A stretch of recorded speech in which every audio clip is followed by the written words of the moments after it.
Soyez le bienvenu, fidèles téléspectateurs. Merci à vous pour l'intérêt que vous accordez à nos programmes. Je salue les Congolais de la diaspora et diaspora États-Unis, Canada, France, Thaïlande, Haïti, Bunia, Butembo, Ituri, un peu partout.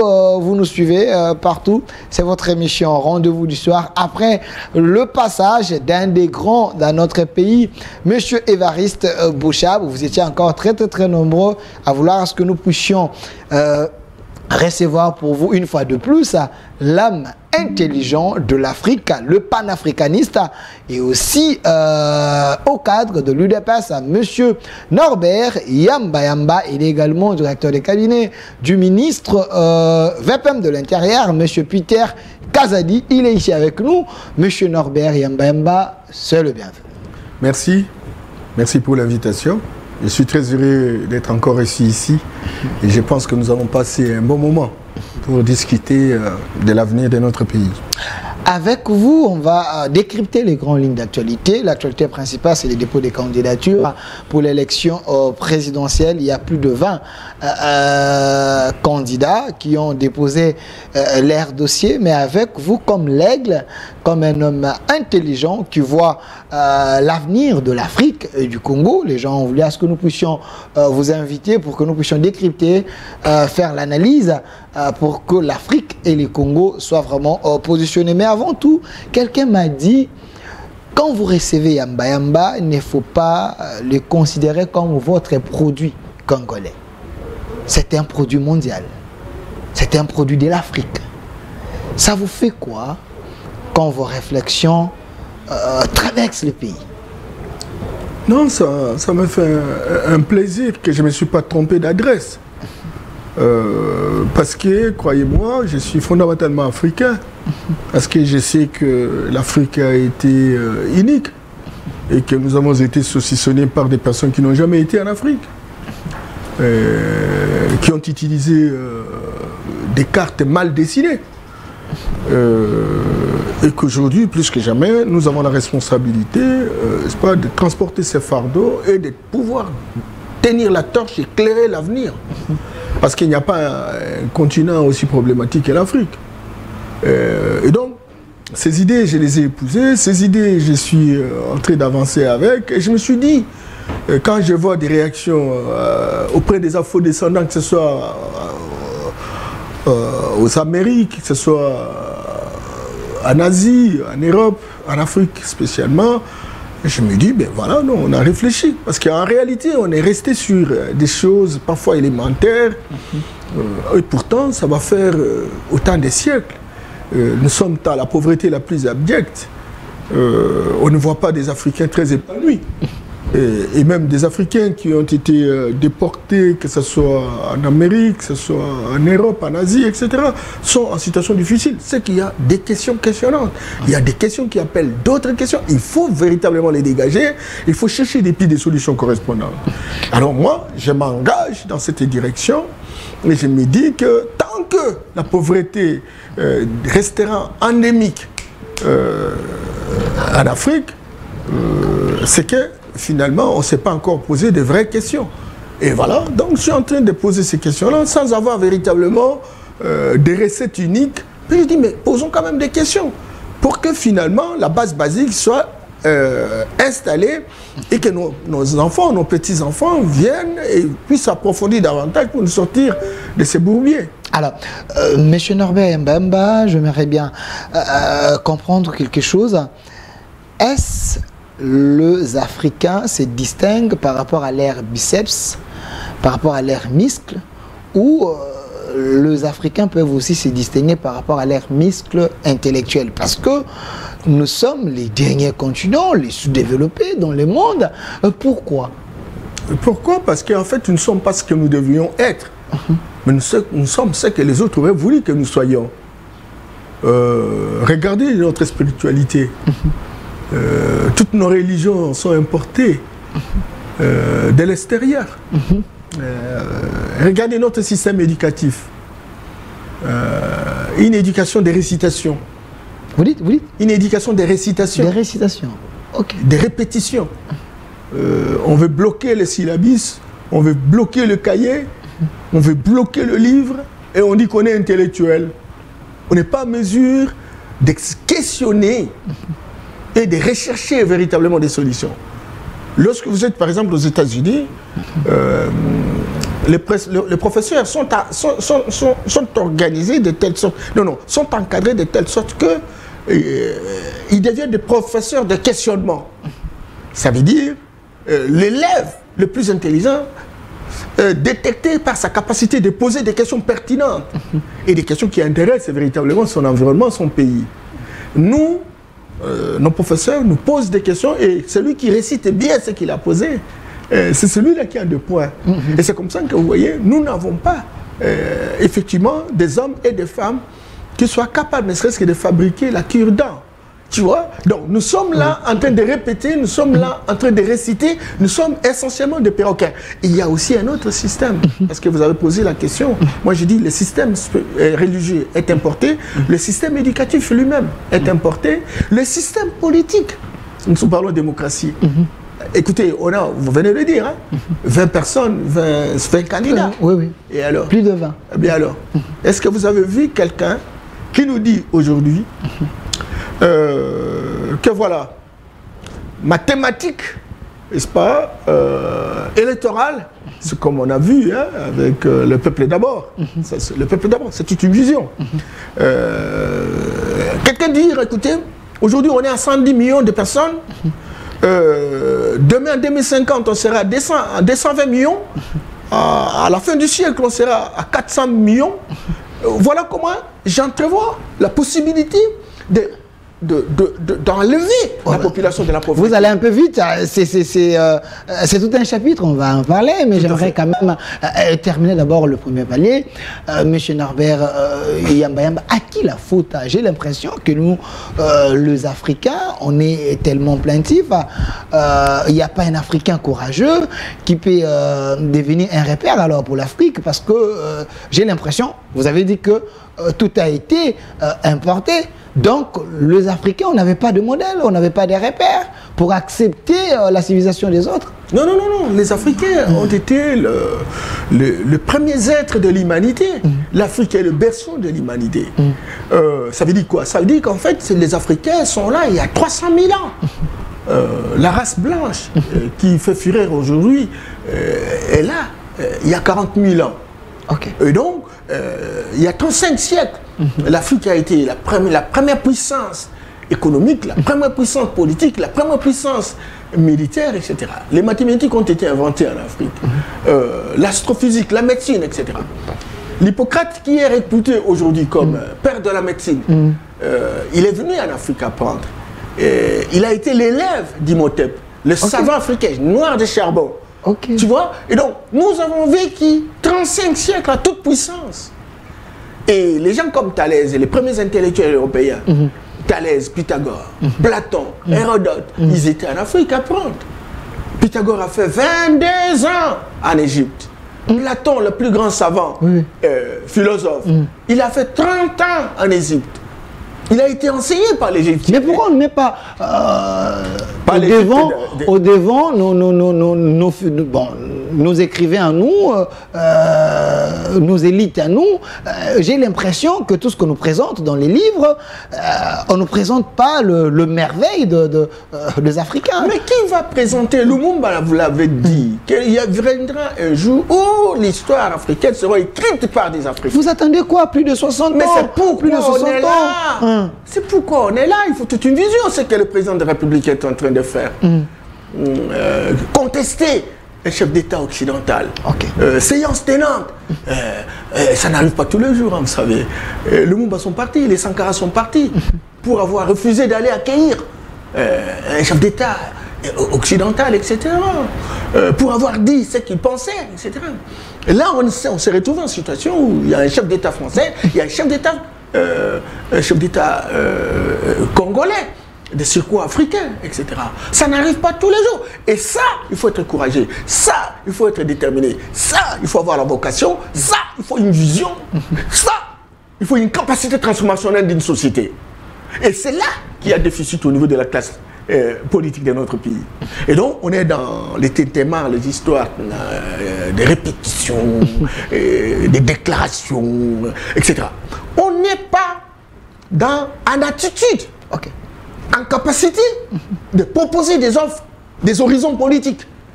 Dire que, bon, en 2050, voilà ce que nous attendons. Aujourd'hui, il n'y a qu'une seule thématique. Le président a dit, oui, j'ai dirigé pendant 5 ans. Aujourd'hui, c'est l'indépendance économique. Est-ce que vous comprenez ce que cela signifie? L'indépendance économique. Parce que nous sommes en train de vivre dans une approche hérocentrique à rentabilité externe.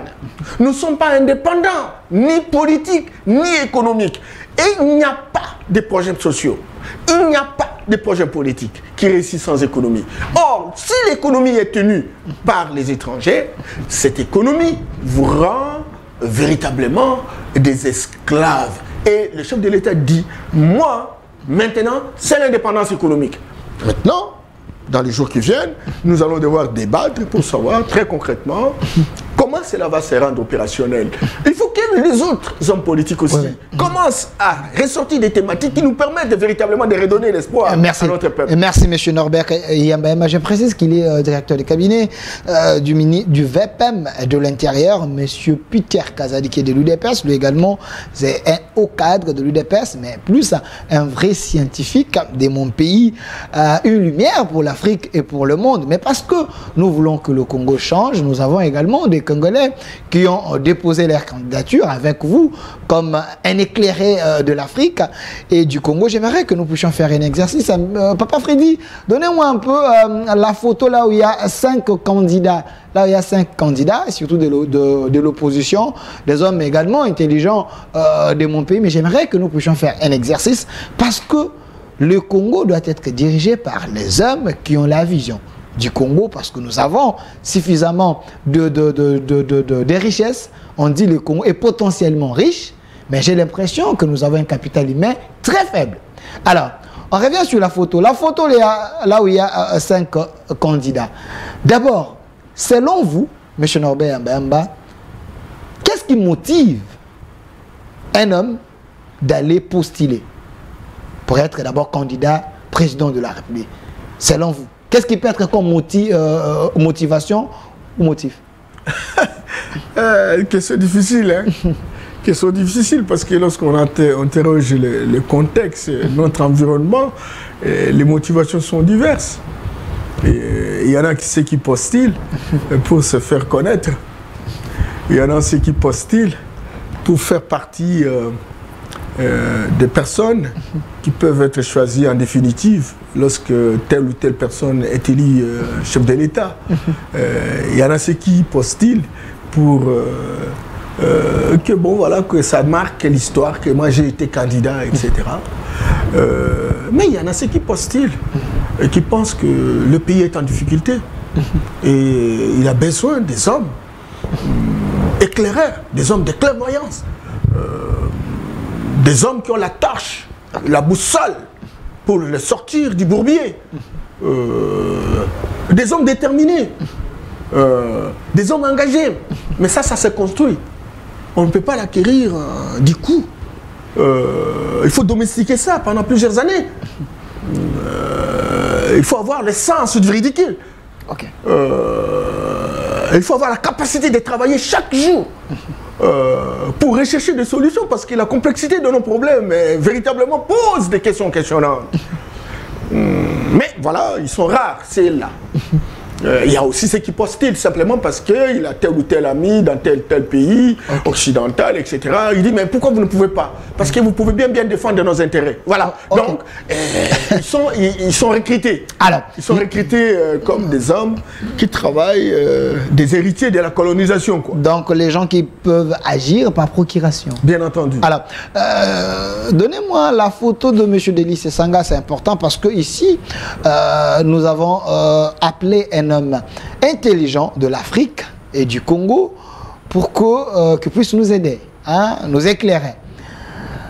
L'homme qui est ici, l'honorable Delis Sanga, président de l'Envol, un homme intelligent, il est candidat président de la République, il a amené son offre, la refondation, de l'État. Ça vous dit quoi? Ce sont des concepts qui existent. Ces concepts ne sont pas innovateurs.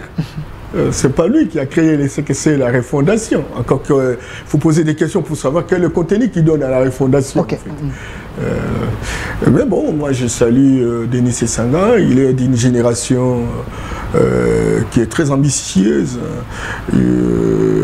C'est un garçon, non, c'est un monsieur qui a un certain nombre de valeurs. Lorsqu'on regarde l'enseignement occidental, qui est un enseignement piège, il fait partie véritablement des agents de publicité de cet enseignement. Vous dites J'ai dit qu'il fait partie des agents de publicité de cet enseignement. De l'enseignement occidental. Il sait reproduire ce qu'on lui a donné. Il est parmi les gens qui véritablement, lorsqu'il s'agit d'avoir les articles qu'il faut mémoriser, et il les mémorise avec aisance. Et donc, il est vraiment dans l'enseignement occidental, cet enseignement d'esclavagisation, etc., parmi les hommes qui émergent, etc. Et j'apprécie sa façon de faire parce qu'il est très déterminé et il a du caractère pour faire ce qu'il veut. Est-ce que le Congo a besoin d'être refondé? La refondation, c'est une restauration. Et le Congo a besoin d'être restauré, pas avec les droits gréco-romains dont il chante. Non. Il faut refonder le Congo sur le plan spirituel, sur le plan intellectuel, sur le plan social, économique, politique. Parce qu'en réalité, lorsqu'il parle de la refondation, il est en train de voir la démocratie à la française, il est en train de voir le droit, la constitution à la française, il sait Montesquieu, il sait bien jongler avec tous ces penseurs qui ont réfléchi dans leur contexte, qui ont réfléchi dans leur environnement, qui ont donné des solutions dans leur environnement, mais lui croit que ce qui a été comme solution dans cet environnement-là, on peut répliquer ça chez nous. Moi j'ai dit non, non, ça va faire autant d'années, on n'a pas eu de solution par rapport à ça. Et donc, nous avons besoin véritablement des lampadaires qui reviennent au point de repère, qui se posent des questions. Qu'est-ce que nous faisons sur le plan de droit? Qu'est-ce que nous faisons sur le plan politique? Qu'est-ce que nous faisons sur le plan économique? Qu'est-ce que nous faisons sur le plan social? Ça, on en a besoin parce que tout est importé. Le plan sanitaire, importé. Le plan religieux, importé. Et toutes ces importations n'ont jamais servi à quoi que ce soit. Aucun pays en Afrique qui s'est envolé à cause véritablement de ces importations. Et c'est là justement que le devoir doit être donné. Vous pensez que ça remède n'est pas approprié pour le Congo? Quel est le contenu? Oui, vous avez notre remède. Comment? Vous avez une autre proposition. Mais vous entendez comment je vous parle? Oui. Je vous parle et là, je vous parle inspiré de tous mes ancêtres qui me disent qu'il faut déjà déclarer ces choses aujourd'hui parce qu'il y a des gens qui croient à pouvoir apporter solution par rapport à notre problème mais qui en réalité font un mauvais diagnostic. Un mauvais diagnostic. Mais quand vous m'avez posé, parce que je n'aime jamais parler des individus, Sesanga est parmi... Non, on parle de son programme, de ce qu'il pense. Donc, il faut éviter les débats des individus. Des individus. Oui. Écoute, il parle de la refondation. Mais je prends mon parti, l'UDPS, au travers de son président. La dernière prestation, il dit l'indépendance économique, la victoire du sol sur les sous-sols. Ce sont des idées phares.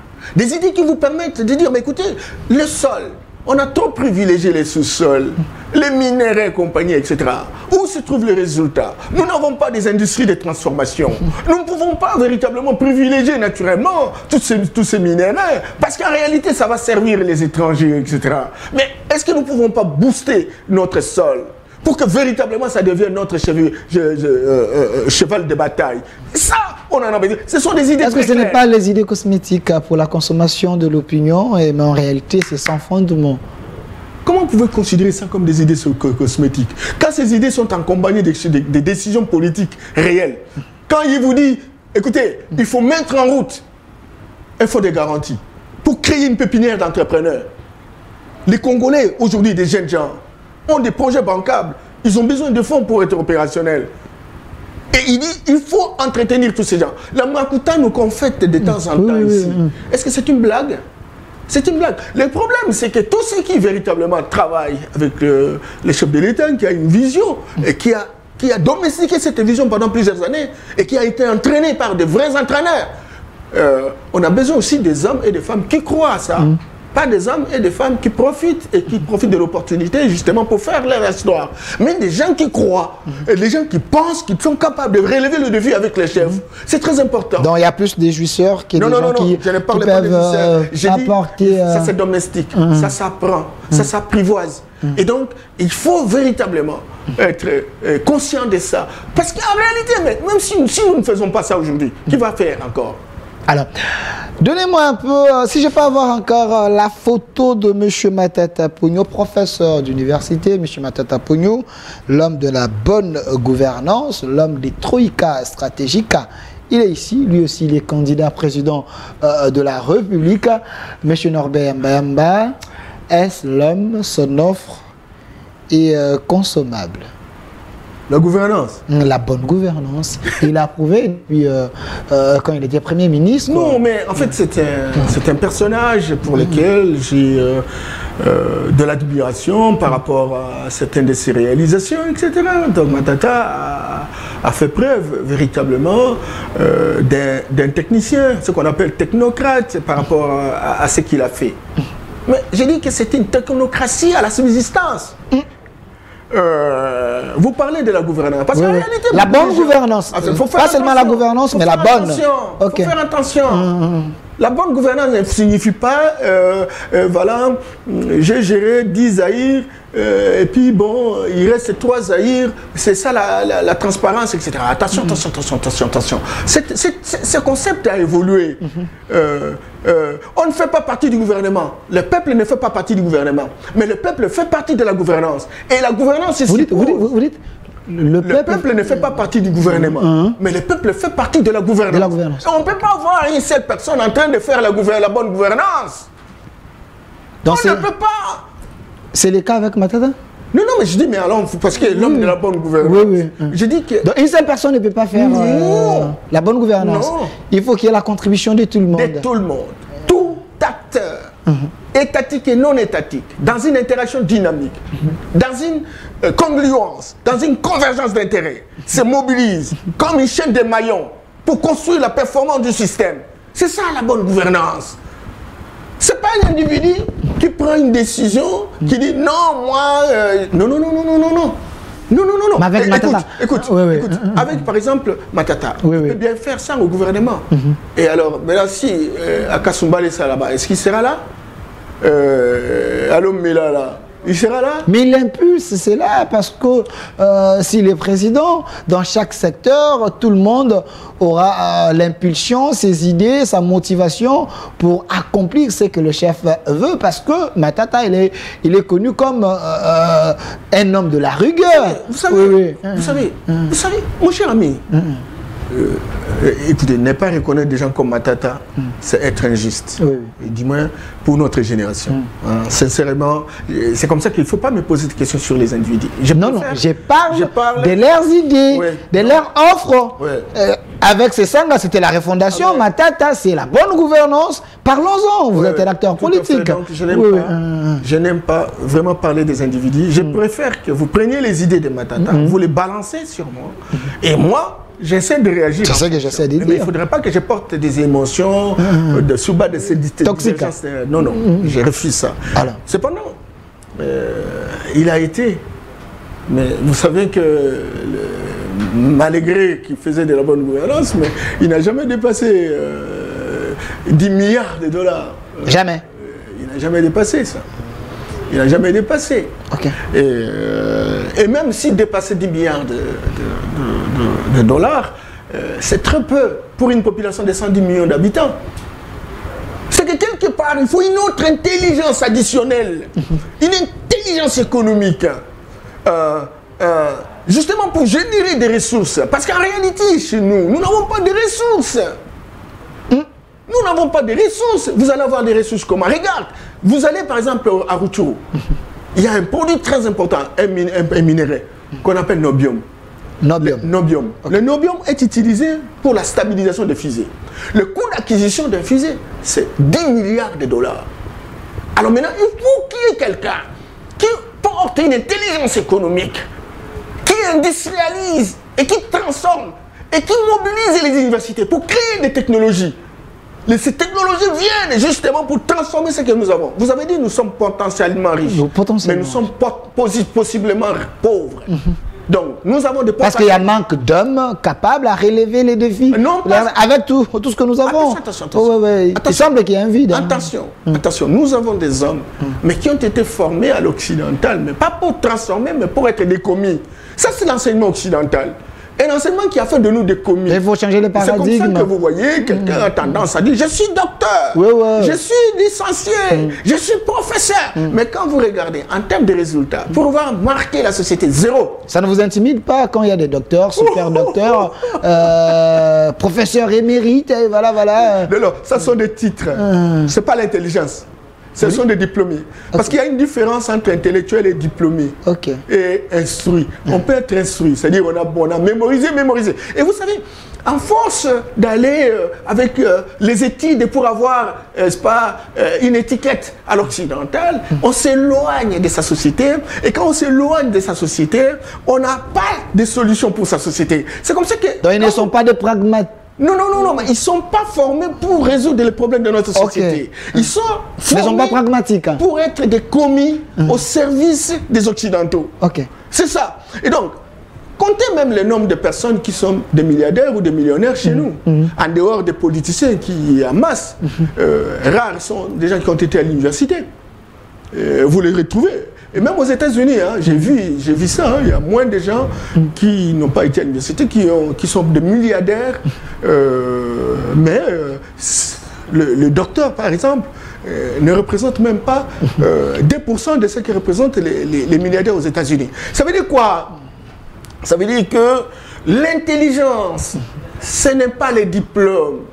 Les diplômes, c'est un parchemin, c'est un symbole de l'homme qui a beaucoup répondu aux questions de ses enseignants et qui s'est mieux comporté et qu'on a donné un papier. Une récompense. Mais l'intelligence, c'est la capacité de transformer et résoudre les problèmes de tontons. De la population. Aujourd'hui, nous n'avons pas de l'eau. On fait quoi pour avoir de l'eau? Alors, donc, la bonne gouvernance, l'offre de Matata Ponyo, vu qu'il a été Premier ministre, malgré qu'il a laissé les traces, vous doutez encore sa bonne gouvernance? Non, il ne peut pas changer le pays. Il ne peut pas. En quoi il peut changer le pays? Appelez-moi quelqu'un, on va faire le débat. Je peux inviter Matata? Je peux l'inviter, le professeur Matata? Vous pouvez partager le plateau? Non, débat d'idées. Là où il est, il sait qui parle. Donc il ne faut pas... Non, les gens risquent de croire que je suis trop suffisant. Non, c'est pas ça. Je le respecte. Il est un des rares Congolais, effectivement, qui ont cru pouvoir marquer son parcours. Et il a marqué par rapport à ce qu'il a fait. Dernièrement, on était avec un ami au niveau de Royal. Et on partait à une réunion. J'ai dit, mais quand même, Matata a fait quand même quelque chose. Voilà. Et des maisons qui n'étaient pas utilisées, etc. Mais voilà, il a retravaillé. Ces maisons sont opérationnelles, les ministères sont... Ils ont quand même des cadres assez convenables pour travailler. Ça, c'est une valeur. Mais est-ce que c'est pour autant dire que cette bonne gouvernance, quelle que soit son originalité, peut pouvoir travailler le Congo et transformer le Congo? Moi, je dis non. Merci à M. Norbert. Il n'a pas posé des questions de fond pour savoir comment le Congo peut véritablement... Il était un peu superficiel avec sa bonne gouvernance. Et là, il a parlé de l'industrialisation. Il a parlé de l'industrialisation, mais il ne s'est pas engagé. À la différence, par exemple, du régime actuel, c'est qu'effectivement, on a compris que le secret, c'est dans l'industrialisation. Parce que l'industrialisation permet de créer une chaîne de valeur ajoutée. La production, la transformation et la commercialisation. Or, il s'est intéressé un peu plus la production avec le système d'extraction. Or, cette approche, elle est fondamentalement à rentabilité externe. Ça veut dire une approche aérocentrique, où tout doit être très centré vers le centre. C'est ça, c'est que Samir Amin appelle les relations périphérie-centre. Et donc, lui, il est resté dans cette approche. Mais nous sommes en train de nous engager vers une nouvelle approche qui porte sur l'indépendance économique. Et cette indépendance économique qui doit être le résultat de l'industrialisation. Hier, j'ai discuté même avec un ministre en charge de l'industrialisation. Julien Paloukou. Oui. Je l'ai félicité parce que j'ai vu le programme gouvernemental autour de cette question. Moi, je dis, ok, ça y est, il faut continuer. Il faut continuer. Parce que c'est ça les salut. Le jour où nous aurons nos propres industries, encore que bon, il faut que pas que ça s'arrête au niveau de l'importation. Il faudrait que nos universités, encore qu'il faut choisir quelle faculté nous avons besoin. Il ne faut pas mettre en place des facultés, par exemple, quelqu'un qui quitte sa maison, il va aller apprendre le français, écoutez, pour dire, écoutez, je suis licencié, je suis professeur de français. Mais arrêtez des conneries. Nous avons besoin véritablement aujourd'hui. Il se passe des domaines qui font des prédilections qui nous permettent véritablement de transformer ce que Dieu nous a donné comme potentialité. Ça, on en a besoin. Et tant qu'on n'aura pas véritablement axé notre responsabilité autour de cette transformation, écoutez, on attendra longtemps. Merci, M. Norbert. Je précise bien avec le directeur de cabinet du VPM de l'Intérieur au cadre de l'UDPS panafricaniste, M. Norbert Mbemba. On est en train de décrypter les grandes lignes d'actualité et surtout, il y a les dépôts des candidatures de candidat président de la République. On est en train un peu de surfer, essayer un peu de comprendre leurs idées pour vous permettre, vous les électeurs, au moment des élections, que vous puissiez avoir l'idée qui prendre, parce que on ne peut que faire ça avec un homme intelligent de mon pays, M. Norbert Yamba. Parce que j'ai demandé autant des candidats, je peux avoir la photo d'un autre candidat président de la République. Non, pas Mukwege d'abord, donnez-moi M. Moïse Katumbi, nous allons revenir à Mukwege un peu après, Moïse Katumbi. Mais M. Norbert Mbemba, avec Moïse Katumbi, j'ai du mal à cerner son programme et son projet de société, parce que jusque-là, j'étais avec son porte-parole ici, M. Pati Katanga, qui m'avait dit, bon, Moïse Katumbi a déposé d'abord, mais ils sont encore dans l'air labo pour proposer l'offre politique. Pourquoi Moïse Katumbi serait est candidat? Est-ce ça peut être possible? Ça peut être possible de quoi? Ça peut être possible, vous venez vous déposer, mais sans avoir l'offre politique. L'offre est encore dans la boîte, vous êtes en train de... je ne sais pas. Ça, c'est avec ensemble. Mais c'est ça la difficulté chez nous. La difficulté chez nous, c'est que les hommes politiques ne veulent pas décliner leur offre politique. Ne veulent pas nous donner le déroulement opérationnel de leur offre politique. Ne veulent pas déterminer un horizon politique. Des réponses qu'ils donnent, n'est-ce pas, au problème de notre peuple. En construisant une certaine cohérence mathématique entre la population et les réponses que l'on donne et les moyens disponibles. Cet exercice-là n'est pas de mise. Et vous, les journalistes, vous ne nous poussez pas à ça. Et c'est comme ça qu'on est dans un flou artistique. On ne sait pas qui voter, simplement parce qu'on n'a pas de choix. Il faut un débat des choix. C'est l'esthétique démocratique, comme vous l'avez dit la fois passée. Cette esthétique démocratique, elle est très faible, parce qu'elle n'est peut-être une ambiance qui pousse notre société à sortir de son bourbier que lorsque il y a confrontation projet contre projet. Mais ici, il n'y a pas projet contre projet. Vous voyez, vous êtes en train, à un mois des élections, vous êtes en train de poser la question pour savoir quelle est l'offre politique. Oui, avec Moïse Katumbi, sincèrement, Mutatis mutandis. Il n'y a pas l'offre. Mutatis mutandis pour beaucoup d'entre eux, etc. Vous voyez, donc, sincèrement, on en a besoin. Nous ne pouvons pas critiquer qui que ce soit. C'est-à-dire que lorsqu'on reste à l'occidental, vous m'excusez, je suis panafricaniste. Souvent, quand je parle occidental, etc., je commence à avoir marre de m'adapter par rapport à cette situation occidentale pour laquelle moi j'ai été formé, etc. Mais je dis, quelle formation, pour quel résultat, etc. C'est zéro, nul.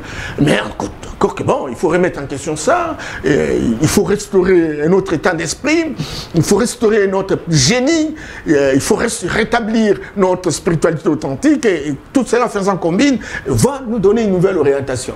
Mais là, il faut revenir au point de repère et prendre une autre tournure. Alors là où on en est maintenant, on ne s'en sortira pas. Et il faut poser des questions. Regardez ce que les Occidentaux font aujourd'hui. Vous avez suivi même le président lorsqu'il dit les candidats de ceci, etc. C'est ça la réalité. L'approche hérocentrique, c'est cette approche qui consiste à recruter des hommes et des femmes qui peuvent faire mieux leur travail parce qu'ils sont considérés comme des héritiers de la colonisation. Est-ce que 63 ans après, nous les Africains, les Africains, voulais-je dire, on peut toujours être à la merci de l'Occident, parce que en voyant Moïse Katumbi, par rapport à sa beauté et sa peau, il y a également les gens qui pensent qu'il est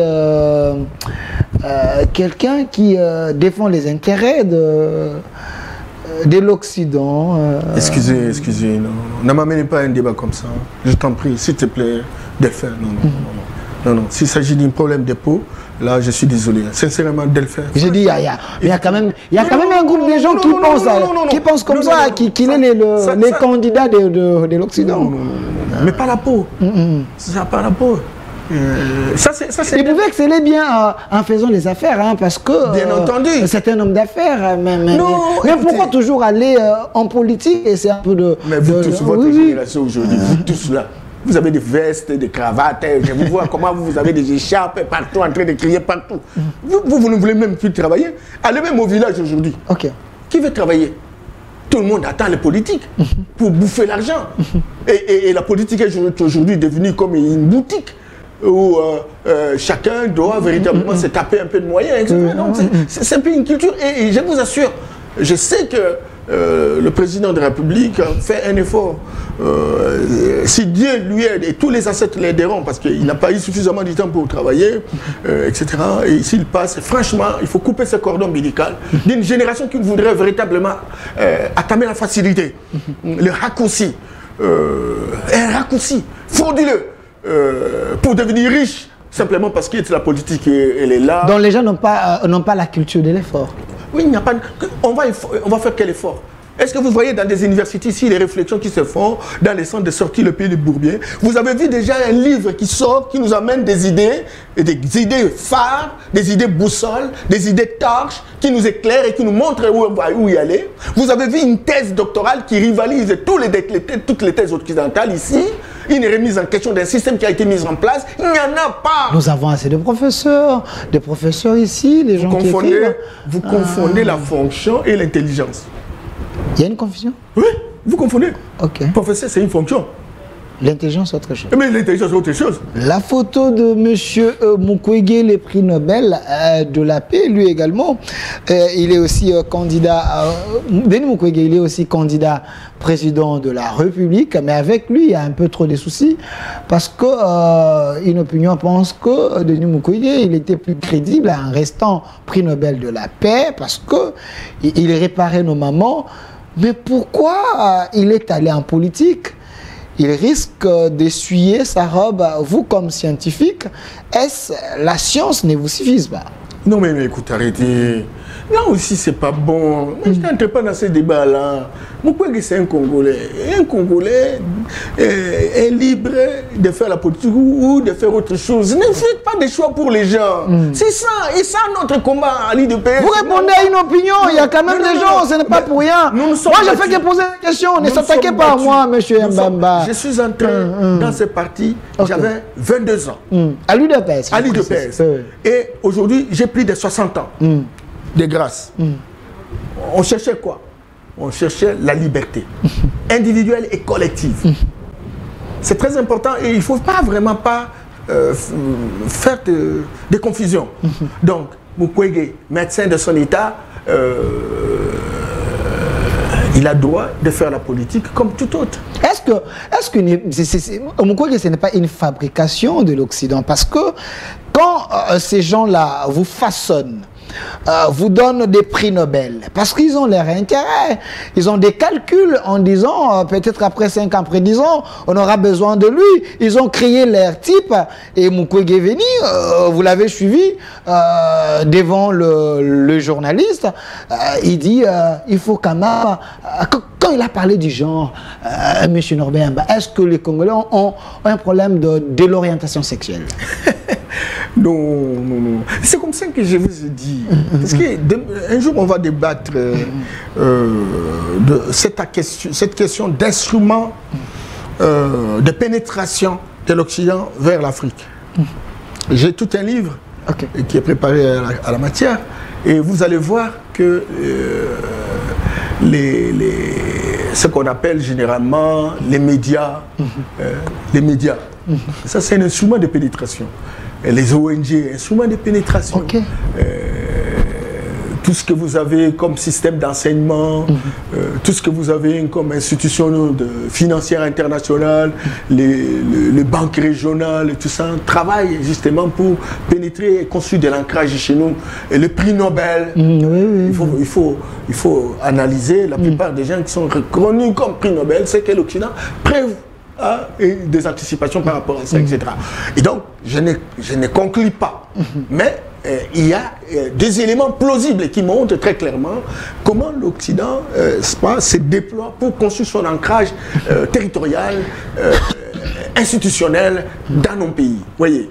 Alors maintenant, à la question de savoir, est-ce que Mukwege fait partie de ces gens? On le verra par les actes. On le verra par les actes par rapport à ce que... Déjà, son offre peut-être est mal compris. Hein? Peut-être il est mal compris par les gens. Quand il parle du genre, vous comme scientifique, ça vous dit quoi? Il y a également un groupe de gens qui pensent que... Vous savez, la difficulté, la difficulté pour nous... Et il y a transgenre et genre. Non, la difficulté pour nous, la difficulté pour nous, c'est que nous ne sommes pas ce que nous devions être. Nous sommes ce que les autres voudraient que nous soyons. Et la formation que nous avons reçue, c'est une formation occidentale. Et tout ce qui sort de l'Occident est connu comme une réalité, comme une vérité. Et nous tous, comme nous sommes des petits perroquets, etc. Les robots communicants. Oui, effectivement, des instruments robotisés. Et donc, nous répétons et nous croyons que nous sommes en train de faire bien. Écoutez, genre, oui, ça ce sont des thématiques occidentales. Et dis-moi, depuis qu'on en parle, on a créé même des ministères de genre. Alors, qu'est-ce que ça nous a apporté? Qu'est-ce que ça nous a apporté? Certainement qu'il faut véritablement lutter pour l'égalité des chances. Et c'est ce qu'on est en train véritablement d'observer dans les chefs de ce que nous faisons sur le plan gouvernemental, où l'on trouve des femmes et des hommes côte à côte et en train véritablement de travailler. Donc, mais est-ce que c'est pour ça que nous faisons ce que l'Occident nous dit? Non, il y a moyen de relativiser, il y a moyen d'endogéniser. Le professeur Mabiala me disait toujours, il faut aller dans la logique de contingence. La logique de contingence veut l'endogénisation de ce qui est exogène et on l'endogénise. C'est-à-dire conformément aux valeurs qui sont les nôtres, à notre patrimoine culturel, etc. Ça, on en a besoin. Donc, tout ce qui peut venir de l'extérieur, on peut l'endogéniser. Mais encore qu'il faut que la fondation reste fondamentalement chez nous. Parce qu'aujourd'hui, nous n'avons pas de racines. Et un arbre, fut-il un baobab, sans racines, il tombe. Nous sommes tombés. Et alors on continue à nous amener ces théories-là, qui sont des théories pièges. C'est comme la démocratie aujourd'hui. La démocratie. La démocratie, oui. Bon, nous allons aux élections. Dis-moi, on aura quel résultat? Combien de gens connaissent les rouages démocratiques de notre pays? Va chez nous, par exemple, au village, même dans nos territoires. La notion de la démocratie. Regardez, la France, avant 1995, que Lionel Jospin a proposé, après 7 ans, un mandat de 7 ans. C'est avec Jospin qu'il a proposé 5 ans. Mitterrand a fait 14 ans. 7. Dayuel ici a proposé 9 ans. La profession Dayuel a proposé 9 ans pour vous. Bon, il a proposé 9 ans, il a ses raisons. Moi, je ne propose pas comme Dayuel. Là, il prend une histoire et il propose un chiffre. Moi, c'est pas ça. Il a copié aussi à l'Occident. Non, mais moi, je ne prends pas un chiffre. Moi, je dis ceci. On propose 9 ans, 10 ans, 15 ans. Comment? Quel est le système? Quel est l'héritage traditionnel qui est le nôtre pour lequel nous nous inspirons pour proposer un chiffre? C'est ça. Donc, lorsqu'on propose un chiffre, on est dans une logique occidentale de mandat. Mais lorsqu'on revient, on interroge les héritages traditionnels qui sont les nôtres. Comment nos chefs gouvernaient nos villages? Comment ils gouvernaient? Comment ils étaient élus? Et on a besoin de gens comme Dayuel, des sociologues, des historiens, pour capturer véritablement ces héritages et nous ramener des propositions. Pas des propositions artificielles, mais des propositions qui ont un fondement. Les fondements liés aux héritages traditionnels. Donc les propositions adaptables à notre... Oui, mais quand on fait 9 ans, c'est comme quelqu'un d'autre viendra dire 15 ans. 15 Quelles sont les motivations pour... Mais quand il dit 9 ans, un président ne peut pas être dérangé pendant là, on est dans 5 ans. On peut également économiser tous les moyens pour que... Vous avez fait combien d'années? 32 ans. Alors, Kabila a fait combien d'années? 18 ans. Eh bien alors, montre-moi les changements. Alors, c'est pas ça. Oui, oui. Regarde, c'est pas ça. Ce qui est vrai, c'est qu'il faut qu'on réfléchisse sur des questions de fond. Il faut sortir du frigo pour réfléchir sur des questions de fond. Les questions de fond, c'est-à-dire le système occidental, qui est fondamentalement politique, que nous avons importé, ne nous a pas donné de résultats. Quand on monte sur une échelle, si ça ne marche pas, on change d'échelle. Et quelle est l'échelle que nous changeons? Ce sont nos héritages traditionnels. Comment nous avons connu des gens comme Pharaon en Égypte antique? Ils ont régné. Nous étions très puissants. Comment nous avons connu des gens comme Soudiata Keïta au Mali, qui ont envoyé des expéditions aux Amériques et qui sont revenus? Ils ont utilisé quel bateau à l'époque? Comment ils ont créé la première charte? C'est des questions très questionnantes, M. Mbemba. C'est de tout ça. Excusez, c'est de tout ça que nous avons besoin. Mais quand on vient, on dit non, ça. Non, on est dans une logique de copiologie. On est dans une logique de récitation, de répétition. Cette logique ne nous a jamais donné. Merci. Merci. La photo des feuilles. Il nous reste combien de minutes, Papa Freddy? 5 minutes, merci. La photo de Fayulu, s'il vous plaît, la photo de Fayulu. Et il nous reste 3 questions principales de cette émission. La photo de Fayulu est notre candidat. Monsieur Norbert Mbemba, regardez, soldat du peuple. Mais avec lui aussi, je ne retiens pas un projet de société, mais seulement c'est un soldat du peuple. Il avait combattu Kabila. Il avait désisté pour les élections, mais il a quand même accepté de déposer sa candidature. Est-ce Fayulu vous fait peur, vous, l'UDPS? Comment ça? L'UDPS est une machine construite pendant plusieurs années. Et cette machine est capable de se déployer. Surtout que, bon, on s'inspire des réalisations de son chef aujourd'hui, qui est le président de la République. Et dont nous avons la capacité de démontrer que le bilan est concluant. Et donc nous n'avons pas peur, bien au contraire. Tous les adversaires ont peur. Pourquoi? Parce que non seulement nous avons l'esprit et le caractère pour faire le vrai combat, pas les combats qu'on prend en cours de route. Vous dites J'ai dit qu'il y a un combat pris en cours de route. Et un combat initial. Au moment où on avait des apogées, les 13 parlementaires, ils étaient dans une situation d'aisance qu'on les connaît à l'époque. Ils ont accepté de faire les combats. Ils n'ont pas transité, ils n'ont pas fait de transhumance. Et ils sont restés. Et tous, vous les voyez là, ils ont vieilli. Beaucoup sont morts. Le Sphinx, il est mort à l'imité. Dans quelles conditions? Tu vois, donc ils ont démystifié le matériel, ils ont démystifié l'argent. Et donc, moi je pense que non, c'est pas pour autant dire que l'opposition n'est pas en mesure. Fayulu, Martin, pour qui j'ai beaucoup de considération, s'est battu. Moi, je l'ai connu à un moment donné où il était encore député provincial. J'ai travaillé pour le compte de la Banque mondiale à l'époque et j'ai travaillé avec des assemblées. Je l'ai trouvé très cohérent, avec des idées novatrices, etc. Mais il faut avoir une méthode de travail.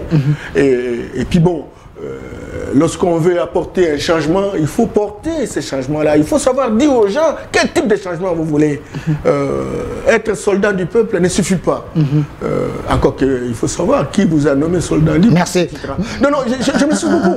Et là, il faut vraiment aider. Quand vous me posez des questions sur les gens comme ça, je suis à mesure de pouvoir les aider. Une orientation. Quelle est l'offre politique? Bon, avec Fayulu aussi, je ne retiens rien. Et voilà, donc Martin doit faire beaucoup d'efforts pour construire son offre. Pour construire son offre. On ne peut pas vouloir porter le changement d'un grand pays comme ça si on n'a pas d'horizon politique.